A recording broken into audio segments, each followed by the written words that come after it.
Ukiangalia kwa makini katika kiganja chako, utagundua kwamba kuna mistari ya aina tofauti tofauti. Sasa watu wengi tumekuwa tukifikiria kwamba labda hii mistari ipo tu kibahati nasibu, yaani haina maana yoyote.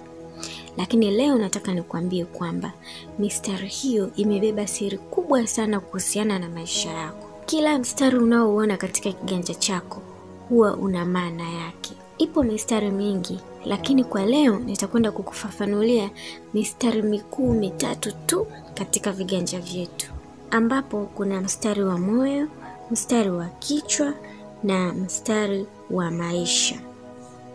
Ukiangalia vizuri hapo utaweza kufahamu mistari hiyo ninayoimaanisha ni ipi. Sasa moja kwa moja tukianza na mstari wa maisha. Mstari huu wa maisha huwa unaanzia katikati ya kidole gumba na kidole cha shahada, na huwa unashuka mpaka karibia na kugusa mstari wa kwenye kifundo cha mkono, kama mnavyoona hapo jinsi unavyokuwa. Yes, huo ndio mstari wa maisha, yani lifeline. Mstari huu bwana, kazi yake kubwa huwa unawakilisha maisha ya mtu. Huu unakuambia kwamba wewe utaishi maisha ya aina gani hapa duniani. Je, utaishi maisha yenye furaha, amani pamoja na afya tele? Au je, utaishi maisha yenye misukosuko pamoja na magonjwa ya hapa na pale? Haya yote yanafichuliwa na mstari huu.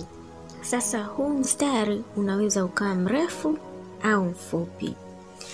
Endapo mstari wako wa maisha utakuwa mrefu kama mnavyoona hapo, hii inamaanisha kwamba utakuwa na maisha yenye afya pamoja na mtazamo mzuri. Unaweza pia kuwa na bahati ya kujiepusha na ajali na magonjwa yoyote makubwa wakati wa maisha yako. Na katika mtazamo mwingine inamaanisha kuwa wewe ni mstahimilivu katika mahusiano na unapenda kufocus katika mambo mazuri na kujiepusha na mambo mabaya. Hiyo ni tafsiri ya mstari wa maisha unaokuwa mrefu. Sasa endapo mstari wako wa maisha utakuwa mfupi, hii haimaanishi kwamba utakuwa na maisha mafupi. Maana yake ni kwamba unahitaji kuwa makini juu ya afya na ustawi wako. Watu wenye mstari mfupi huwa wanashauriwa kwamba wazingatie sana mambo yanayohusiana na afya zao, na pia wawe wamejiandaa muda wowote kwa ajili ya kupigania afya zao. Kwa hiyo hii ni ishara kwamba una uwezekano mkubwa wa kuandamwa na magonjwa ya hapa na pale. Kwa hiyo umakini mkubwa unahitajika juu ya afya yako. Pia mstari mfupi wa maisha inadhihirisha kwamba wewe ni mtu mnyenyekevu na unaamini watu kwa urahisi. Kwa hiyo unatakiwa kuwa mwangalifu ni nani unaingia naye kwenye uhusiano na kupanga maisha ya baadaye. Na mara nyingi huwa unafikiri kwamba unapendwa, lakini kumbe si kweli. Hawa ndio wale watu ambao tunasema wana moyo mwepesi. Yaani wanakuwa wepesi sana kumwamini mtu. Kwa hiyo hapa umakini unahitajika, kwa sababu kwa staili hii utakuwa na uwezekano mkubwa sana wa kutapeliwa au kudanganywa katika mapenzi na kuumizwa. Kwa hiyo all in all unakumbushwa kwamba unatakiwa uwe makini endapo una mstari huu mfupi wa maisha. Kuwa makini kwenye kila kitu, kwenye afya yako na kwenye mambo ya kimaisha kwa ujumla. Sasa tuje katika mstari mwingine ambao ni mstari wa kichwa, yani headline. Mstari huu huwa unaanzia pembeni kabisa katika kingo za kiganja chako, katikati ya kidole cha shahada na kidole gumba, na huwa unaelekea katikati ya kiganja chako. Nadhani mnaweza kuona vizuri hapo kwenye hiyo video. Huu ni mstari unaowakilisha hekima na akili. Ni mstari wa pili ulio wazi na muhimu zaidi katika kiganja chako, ambao unaweza kumjulisha mtu kuhusiana na mawazo ulionayo. Huu mstari ndio unatuonesha tabia na mitazamo yako katika maisha ipo vipi. Na mstari huu pia unaweza ukawa mrefu au mfupi. Sasa endapo mstari huu wa kichwa utakuwa ni mrefu, yaani unakuwa unaishia chini ya kidole kidogo kama mnavyoona hapo. Huo ndio mstari wa kichwa mrefu. Sasa hii inaashiria kwamba wewe ni mtu mzima na mwenye akili timamu ambaye anajua nini anataka maishani na unaunga mkono maelewano. Masuala ya magomvi na malumbano huwa upendelei kabisa. Wewe ni mtu ambaye una busara na unaelewa mambo ya maisha. Unaelewa kwamba kwenye maisha kuna kusaidia na kusaidiana. Pia unaweza kuwa na tabia ya kujidhibiti katika suala la mahusiano, yaani kuwa na kiasi, kwa sababu wewe ni mtu ambaye unapenda sana utaratibu. Lakini inashauriwa kwamba ni muhimu uache hisia zije zenyewe kama zinavyotaka. Kwa hiyo kwa kifupi, mstari mrefu wa kichwa huwa unawakilisha busara pamoja na kukua kiakili, yaani kuwa matured. Na endapo utakuwa na mstari mfupi wa kichwa, yaani mstari unakuwa unaishia chini ya kidole cha tatu au kidole cha pete kama mnavyoona hapo, unakuwa unaishia katika huo usawa hapo wa kidole cha tatu au kidole cha pete tunaita, basi wewe utakuwa upo kinyume kabisa na sifa zilizopita. Wewe ni mtu ambaye unakuwa na sauti nyingi sana zinazoendesha akili yako, ambazo zinakufanya iwe ngumu kwako kufanya maamuzi au kubeba majukumu fulani. Kwa kawaida huwa unafanya machaguo bila kuwafikiria wengine. Yaani kwa jina jingine tunaweza tukasema wewe ni mtu mbinafsi. Ili kuweza kuiweka akili yako katika hali ya usawa, unashauriwa kufanya meditation. Meditation ni tafakari za kina ambazo zinahusisha akili pamoja na ubongo.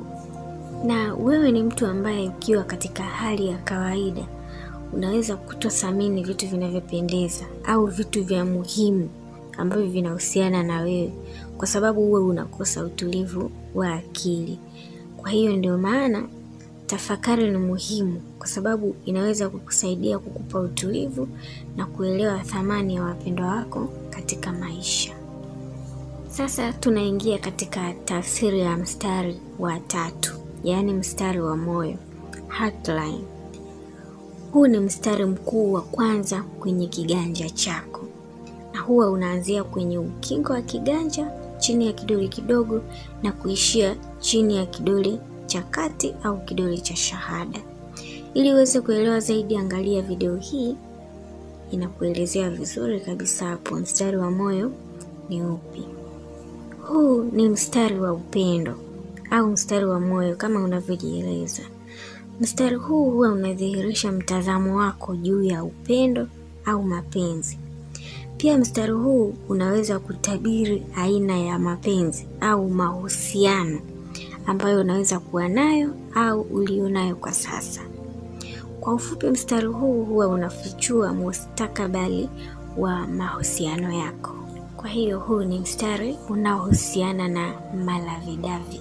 Pia vile mstari huu unaweza ukawa mrefu au mfupi. Kama mstari wako wa moyo utakuwa ni mrefu, yaani unakuwa unatoka kwenye ukingo wa kiganja na kuishia kwenye ukingo mwingine.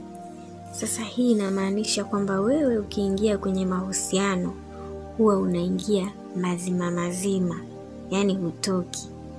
Na pia inaashiria wewe ni mwaminifu na hauchukulii poa uhusiano wako.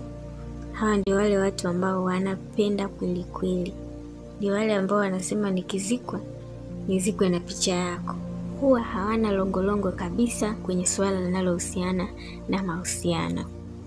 Na ikiwa mstari wako wa moyo ni mfupi, yaani unakuwa unaishia mahali fulani katikati ya kiganja kama mnavyoona hapo, hii inamaanisha kuwa huwa una mipaka yako linapokuja suala la kuwekeana ahadi na mtu. Yaani kupenda huwa unapenda, lakini huwa unaenda kwa step na kwa uangalizi zaidi. Huwa ni ngumu sana kwako kuingia mzima katika masuala ya mahusiano. Ni lazima ujiwekee mipaka katika kupenda kwako. Pia ukiwa na mstari huu wa moyo, inamaanisha kwamba huwa unajali kwanza matamanio yako kabla ya kuingia katika mahusiano. Yaani huwa kuna vipaumbele unajiwekea kwamba mimi naingia katika mahusiano na mtu huyu, ninahitaji A, B, C. Na kama ukiona vitu hivyo hauvipati katika mahusiano hayo, basi upo radhi uyavunje, uende ukatafute vitu hivyo kwa mtu mwingine. Pia mstari huu unamaanisha kwamba huna subira ya kutosha. Lakini tabia hii inaweza ikafanya mahusiano yako yawe mapya na yenye kufurahisha endapo ukimpata mpenzi ambaye anaweza kukutimizia haja zako kwa wakati sahihi. Kwa hiyo hapa suala la msingi kwa watu ambao wana mstari mfupi wa moyo, wanatakiwa wapate mtu ambaye wataendana naye, ambaye ataweza kuwatimizia mahitaji yao wanayoyahitaji katika mahusiano. Hii itawasaidia waweze kudumu muda mrefu katika mahusiano. Hizo ni tafsiri za mistari mikuu mitatu katika viganja vyetu. Ukiweza kuielewa vizuri, unaweza kumwelewa mtu kwa kumwangalia tu katika kiganja chake. Niandikie comment hapo chini, wewe mistari yako ipoje? Ili uendelee kujifunza mengi, hakikisha umesubscribe channel hii ili usiwe unapitwa na video zetu. Asanteni sana.